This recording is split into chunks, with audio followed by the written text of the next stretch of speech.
நீங்க உங்க வாழ்க்கைக்கு முடிவுகள் எடுக்கிற ஒரு சிஇஓவா இல்ல யாரோ எழுதி இயக்கும் ஒரு நாடகத்துல வெறும் பார்வையாளரா? கொஞ்சம் ஆழமா சிந்திச்சு பாருங்க. இது ஒரு ரொம்ப முக்கியமான கேள்வி. ஆமா.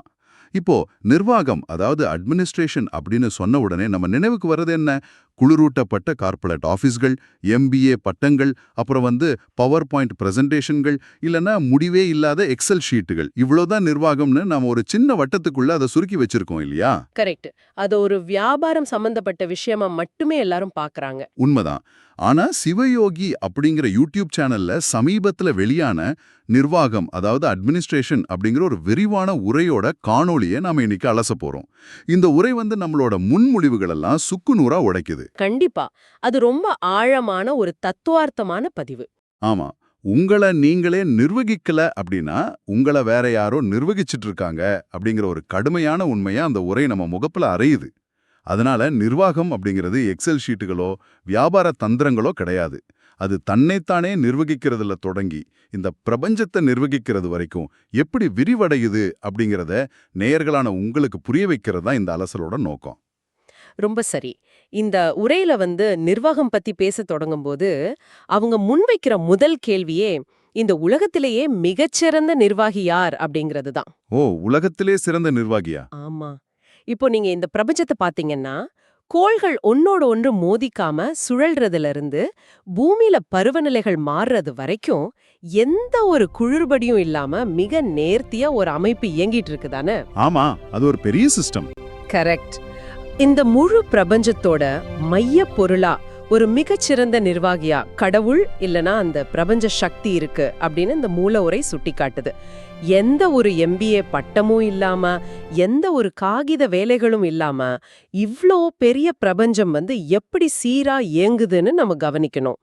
இது ரொம்ப சுவாரஸ்யமா இருக்கு. ஏன்னா மனிதர்களாகிய நாம அன்றாடம் என்ன பண்றோம்? நம்ம வாழ்க்கையில நம்ம எடுக்கிற தவறான முடிவுகளால ஒரு பிரச்சனையில மாட்டிப்போம். அதுக்கப்புறம் கடவுளை பார்த்து குறை சொல்லுவோம். எனக்கு ஏன் இப்படி நடக்குது? கடவுளுக்கு கண் இல்ல அப்படின்னு புலம்புவோம் இல்லையா? எக்ஸாக்ட்லி. எல்லாரும் பண்றது அதுதான். ஆனா நாம பார்த்த அந்த மூல உரை இதுக்கு ஒரு வித்தியாசமான பார்வையை முன்வைக்குது. அதாவது கடவுள் மனிதர்களுக்கு இந்த உடலை ஒரு பயோகார் மாதிரி வழங்கியிருக்காருன்னு சொல்லுது. அந்த பயோகார் அப்படிங்கிற உருவகம் எனக்கு ரொம்பவே பிடிச்சிருந்தது. வாங்குறீங்கன்னு வச்சுப்போம். அந்த காரோட இன்ஜின் செயல்படுற வரைக்கும் தான் அந்த கார் ஓடும். இந்த மனித உடலாகிய கார்ல உயிர் அப்படிங்கிற இன்ஜின் அந்த பிரபஞ்ச நிர்வாகியோட கட்டுப்பாட்டுல இருக்கு. அதாவது கடவுளோட கட்டுப்பாட்டுல. கரெக்ட். அந்த இன்ஜின் எப்ப நிறுத்தப்படும் அப்படிங்கறது காரை ஓட்டுற மனுஷனுக்கு தெரியாது. அது எந்த நொடியில வேணாலும் நிறுத்தப்படலாம். ஆனா அந்த காரோட ஸ்டியரிங், பிரேக், ஆக்சிலரேட்டர் இதெல்லாம் மனிதனோட கைகள்ல கொடுக்கப்பட்டிருக்கு. இதத்தான் மனிதனுக்கு வழங்கப்பட்ட ஒரு அற்ப சுதந்திரம் அப்படின்னு அந்த உரை குறிப்பிடுது. அப்படிதானே? ஆமா, சரியா சொன்னீங்க. நமக்கு கொடுக்கப்பட்ட அந்த சின்ன சுதந்திரத்தை நாம எப்படி பயன்படுத்துறோம் அப்படிங்கறதுல தான் நம்மளோட ஒட்டுமொத்த நிர்வாகத்திறனும் அடங்கியிருக்கு. இதை கேட்கும்போது எனக்கு என்ன தோணுதுன்னா, இது ஒரு வாடகை கார, அதாவது ஒரு ரெண்டல் காரை ஓட்டுற மாதிரி இருக்கு. காரோட சொந்தக்காரர் வேற ஒருத்தர். ஆனா அந்த காரை வாடகைக்கு எடுத்து ஓட்டிச் செல்ற நாம ஆக்சிலரேட்டரை எப்போ மிதிக்கணும், பிரேக்கை எப்போ அழுத்தணும்னு தெரியாம நம்ம கவனக்குறைவால ஒரு பெரிய விபத்தை ஏற்படுத்திடுறோம். ஆமா. விபத்து நடந்த பிறகு கார் உரிமையாளர் மேல கோவப்படுறது எவ்வளோ முட்டாள்தனமோ அதுபோலதான் மனிதர்கள் அவங்க பண்ற தவறுகளுக்கு கடவுளை குறை சொல்றாங்க. ஆனா அந்த மூல உரை நமக்கு கொடுக்கப்பட்ட இந்த சின்ன சுதந்திரத்தை நாம எப்படி பயன்படுத்தணும்னு சொல்லுது. இப்போ அந்த வாடகைக்கார நாம எப்படி பராமரிக்கிறோம் அப்படிங்கறதுல தான் ஒரு மனிதனோட அடிப்படை நிர்வாகமே தொடங்குது. உங்க உடலும் மனதும் உங்களுக்கு வழங்கப்பட்ட கருவிகள். ஒரு மனிதன் காலையில எழுந்து வேலைக்கு சென்று பணம் சம்பாதிக்கிறான் அப்படின்னா அது எதற்காக? உடம்ப வளர்க்கறதுக்கும் மனச சந்தோஷமா வச்சுக்கிறதுக்கும் தான். எக்ஸாக்ட்லி. அடிப்படையில் தன்னுடைய உடலை சரியா பராமரிக்கவும் பசியை போக்கவும் தன் மனதை திருப்திப்படுத்தவும் தான் மனிதர்கள். அவங்க உடலையும் மனதையும் நிர்வகிக்கிறது தான் அனைத்து நிர்வாகங்களுக்கும் தொடக்கப்புள்ளி. தன் உடலுக்கு எது தேவை, தன் மனதிற்கு எது தேவைன்னு உணர்ந்து அதை சரியா நிர்வகிக்க தெரியாத ஒருத்தன் வேற எந்த ஒரு பெரிய அமைப்பிலையும் சிறந்த நிர்வாகியா இருக்க முடியாது. தன்னையே ஆளத் தெரியாதவன் எப்படி பிறரை ஆள முடியும்? ரொம்ப ஆழமான கேள்வி இது. நமக்கு கார் ஓட்ட சுதந்திரம் இருக்கு, அந்த ஸ்டீரிங் நம்ம கையில தான் இருக்குன்னு புரிஞ்சுக்கிட்டோம். ஆனா அந்த சுதந்திரத்தை நாம உண்மையிலே பயன்படுத்துறோமா? இல்ல மற்றவர்கள் நம்மை நிர்வகிக்க நாம அனுமதிக்கிறோமா? இங்கேதான் நிறைய பேரு சறுக்குறாங்க. ஆமா, ஏன்னா உங்களை நீங்க நிர்வகிக்கல அப்படின்னா சமூகம் உங்களை நிர்வகிக்கும்னு நம்ம ஆரம்பத்துல பேசணும். இந்த இடத்துல தான் அந்த உரை மிக முக்கியமான ஒரு மனநிலையை பத்தி பேசுது. ஒரு பள்ளிக்கூட பியூன் உதாரணத்தை சொல்றாங்க இல்லையா, அது ரொம்ப கச்சிதமா பொருந்துது. எப்படி நிர்வகிக்க தொடங்குது அப்படிங்கிறதுக்கு அந்த பியூன் உதாரணம் ரொம்ப அருமையான ஒண்ணு. இப்போ ஒரு ஸ்கூல்ல வேலை செய்யற பியூன் ஒருத்தரிடத்த போய் பள்ளி எப்ப திறக்கும் எப்ப மூடும் அப்படின்னு கேட்டா அவர் என்ன சொல்வாருன்னு நினைச்சு பாருங்க. எனக்கு தெரியாது, நான் வெறும் ஃபைல் தூக்குற ஆளுன்னு சொல்லுவாரு. ஆமா, நான் வெறும் ஃபைல் தூக்குற ஆளு, எனக்கும் அதுக்கும் சம்பந்தம் இல்ல, ஹெட்மாஸ்டர் தான் அதை பார்க்கணும் அப்படின்னு சொல்வாரு. ஆனா அந்த பியூனுக்கு அந்த பள்ளி முழுவதையும் கவனிக்கிற வாய்ப்பு இருக்கு. எந்த வகுப்புல என்ன நடக்குது, மாணவர்கள் எப்போ வராங்க, ஆசிரியர்கள் என்ன பண்றாங்க அப்படின்னு தெரிஞ்சுக்கிற இடத்துல தான் அவர் இருக்காரு. ஆனா அவர் அதை தெரிஞ்சுக்க விரும்புறதில்ல. கரெக்ட். அவர் தனக்குத்தானே ஒரு எல்லைய வகுத்துக்கிறாரு. இது மட்டும்தான் என் வேலை, இதுக்கு மேல நான் எதையும் தெரிஞ்சுக்க வேண்டியதில்ல அப்படிங்கிற முன்முடிவுகள் ஒருத்தரோட நிர்வாகத்திறனை முற்றிலுமாக கொன்னுடுது. ஆஹா, இது எனக்கு ரொம்பவே ஒரு பெரிய திறப்பா, ஒரு ஆஹா மொமெண்டா இருக்கு. ஏன்னா நாம பல நேரங்கள்ல நம்மை அறியாமலேயே வாழ்க்கையில இந்த பியூன் மனநிலைக்கு போயிடுறோம். இப்போ இந்த அலசலை கேட்டுட்டு இருக்கிற நேயர்களை பார்த்து நான் கேட்கிறேன், உங்க ஆபீஸ்லயோ இல்ல வீட்லயோ நீங்க எந்த விஷயங்கள்ல உங்களை நீங்களே இப்படி சுருக்கிக்கிறீங்க? கண்டிப்பா எல்லாரும் இதை யோசிக்கணும். ஆமா, இது ஏன் வேலை இல்ல, இது எனக்கு தேவையில்லாத விஷயம் அப்படின்னு ஒதுங்கி நிக்கிறது மூலியமா உங்களோட நிர்வாகத்திறனை நீங்க எங்க முடக்கி வச்சிருக்கீங்கன்னு கொஞ்சம் சிந்திச்சு பாருங்க. ஒரு செயலை ஏன் செய்றோம், எப்படி செய்றோம் அப்படிங்கிற தெளிவு இல்லாம யாரோ சொன்னாங்க அப்படிங்கிறதுக்காக ஒரு வேலை செய்யறது நிர்வாகம் ஆகாது. கரெக்ட். அந்த பியூன் மனநிலையிலிருந்து வெளியே வர்றதுல தான் சுய நிர்வாகமே அடங்கி இருக்கு. உங்க நேரத்தை எப்படி செலவிடணும், உங்க திறமையை எப்படி பயன்படுத்தணும் அப்படின்னு நீங்க முடிவு செய்யலன்னா கட்டாயம் வேற யாரோ ஒருத்தர் உங்களுக்கான முடிவுகளை எடுப்பார். நாம ஒரு எந்திரம் மாதிரி மாறிடுவோம். ஆமா, தன்னைத்தானே நிர்வகிச்சுக்கிற ஒருத்தன் ஒருபோதும் மற்றவர்களோட விருப்பங்களுக்கு ஏற்ப தன் வாழ்க்கைய வளைச்சுக்க மாட்டான். அவனுக்கு தன் தேவை என்ன அப்படிங்கிறது தெளிவா தெரியும். சரி, நாம தன்னை நிர்வகிக்கிறத பத்தி பேசணும். ஆனா நிர்வாகம் அப்படிங்கிறது பெரும்பாலும் மற்றவர்களை வேலை வாங்கறது தொடர்பானது அப்படின்னு தானே நம்ம பார்க்கறோம். இந்த இடத்துல தன்னைத்தானே சுருக்கிக்கிற அந்த பியூன் மனநிலையில இருக்கிறவங்கள நிர்வாகிகள் எப்படி பயன்படுத்துறாங்க? இங்கதான் நிர்வாகத்தோட நன்னெறிகள், அதாவது எத்திக்ஸ் உள்ள வருது இல்லையா? ரொம்ப சரியான கேள்வி. ஒரு வேலைய எப்படி செய்யணும்னு ஒரு நல்ல நிர்வாகிக்கு தெரிஞ்சிருக்கணும். ஆனா அவரே எல்லா வேலைகளையும் தன் கைகளால செய்ய வேண்டிய அவசியம் இல்லை. மற்றவர்களை வேலை செய்ய வைக்கிறது தான் நிர்வாகம். ஆனா அதை எப்படி செய்யறாங்க அப்படிங்கிறது தான் இங்க விவாதிக்கப்பட வேண்டிய விஷயம். வேலை செய்யறவங்களை திருப்திப்படுத்துறது மூலமா வேலை வாங்கலான்னு சொல்றாங்க. ஆமா, ஒருத்தருக்கு தேவையான பணத்தை கொடுத்து வேலை வாங்குறது ஒரு நேர்மையான முறை. ஆனா மூலக்கட்டுரையில வரலாற்றுல சில மோசமான நிர்வாகிகள் என்ன செஞ்சாங்கன்னு எந்த ஒரு சார்பும் இல்லாம நடுநிலையா ஒரு விஷயத்த சொல்றாங்க. அதாவது மனிதர்களை அடிமைகளா வேலை வாங்க ஜாதி, மதம், சொர்க்கம், நரகம் இப்படி கற்பனையான விஷயங்களை பயன்படுத்தி உழைக்கிற மக்களை போலியா திருப்திப்படுத்திருக்காங்க. ஓ, மக்களை ஏமாத்தி வேலை வாங்கியிருக்காங்க. ஆமா, வெளிநாடுகள்ல கார்கள் ஓடிட்டு இருந்த காலத்துல இங்க மனிதர்களை வச்சு மனிதர்களை இழுக்கிற கைரிக்ஷாக்கள் இருந்தத அந்த உரை கடுமையா விமர்சிக்குது. ஒரு நல்ல நிர்வாகி தன் ஊழியர்களை ஏமாத்தாம நேர்மையா நிர்வகிக்கணும். நேர்மையற்ற நிர்வாகம் அடிமைத்தனத்தை தான் உருவாக்கும். இப்போ நீங்க வேலை செய்யறவங்கள போலியா திருப்திப்படுத்துறத பத்தி பேசுறீங்க.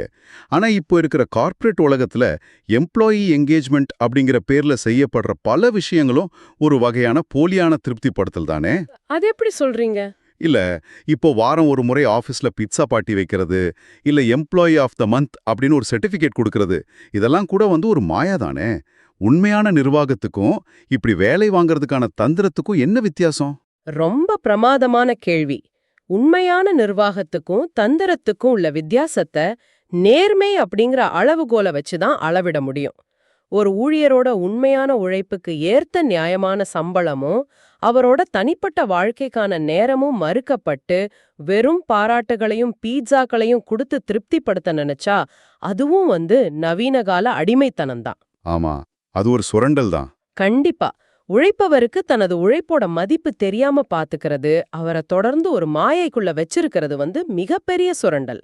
ஒரு உண்மையான நிர்வாகி தன்னிடம் வேலை செய்பவரோட வாழ்வாதாரம் உயர்றதையும் உறுதி செய்வான். ஓகே, இப்போ நேர்மையான நிர்வாகம் பத்தி பார்த்தோம். இப்போ இந்த நிர்வாகத்திறன் இல்லாததால ஒரு மிகப்பெரிய துறை எப்படி பாதிக்கப்படுது அப்படிங்கிறதுக்கான நடைமுறை உதாரணத்தை அந்த மூல உரை சொல்லுது. விவசாயிக்கும் ஒரு செல்போன் உற்பத்தியாளருக்கும் இடையிலான அந்த ஒப்பீடு ரொம்பவே யோசிக்க வைக்குது. ஆமா. விவசாயம் அப்படிங்கிறது மனித குலம் உயிர் வாழ தேவையான மிக அடிப்படையான தொழில். ஆனா நடைமுறையில உணவு தயாரிக்கிற பெரும்பான்மையான விவசாயிகள் ஏன் ஏழைகளாகவே இருக்காங்க? இப்போ ஒரு செல்போன் தயாரிக்கிற நிறுவனம் தன்னோட பொருளுக்கான விலைய தானே நிர்ணயம் செய்யுது. எல்லா செலவையும் கணக்கு பண்ணி அவங்களே விலை வைக்கிறாங்க. கரெக்ட். ஆனா ஒரு விவசாயிய பொறுத்தவரை நிலைமை தலைகீழா இருக்கு. தான் உற்பத்தி செய்த பொருளுக்கான விலைய நிர்ணயம் செய்யற நிர்வாக அதிகாரத்தை அவர் இழந்து நிக்கிறாரு. சந்தை என்ன விலை கொடுக்குதோ அதைத்தான் அவர் ஏத்துக்க வேண்டி இருக்கு. இதனால அவர் உழைப்புக்கான மதிப்பு கிடைக்கிறதில்ல. இதனால என்ன ஆகுதுன்னா, உயிர் வாழ தேவையான வருமானத்தை பெற விவசாயி ஒரு பெரும் அழுத்தத்துக்கு ஆளாகிறாரு. அந்த அழுத்தத்தோட விளைவா உற்பத்திய செயற்கையா அதிகரிக்க யூரியா போன்ற ரசாயனங்களையும் மீண்டும் முளைக்காத செரிமானமாகாத வீரிய விதைகளையும் பயன்படுத்துற நிலைக்கு அவர் தள்ளப்படுறாரு.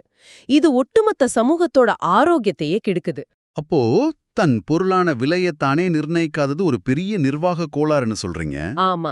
ஒரு மனிதன் தனக்கான விலையையோ தன் நேரத்துக்கான மதிப்பையோ தானே நிர்ணயிக்காத போது அவன் ஒட்டுமொத்த அமைப்புலயும் சீரழிவை ஏற்படுத்துறான்.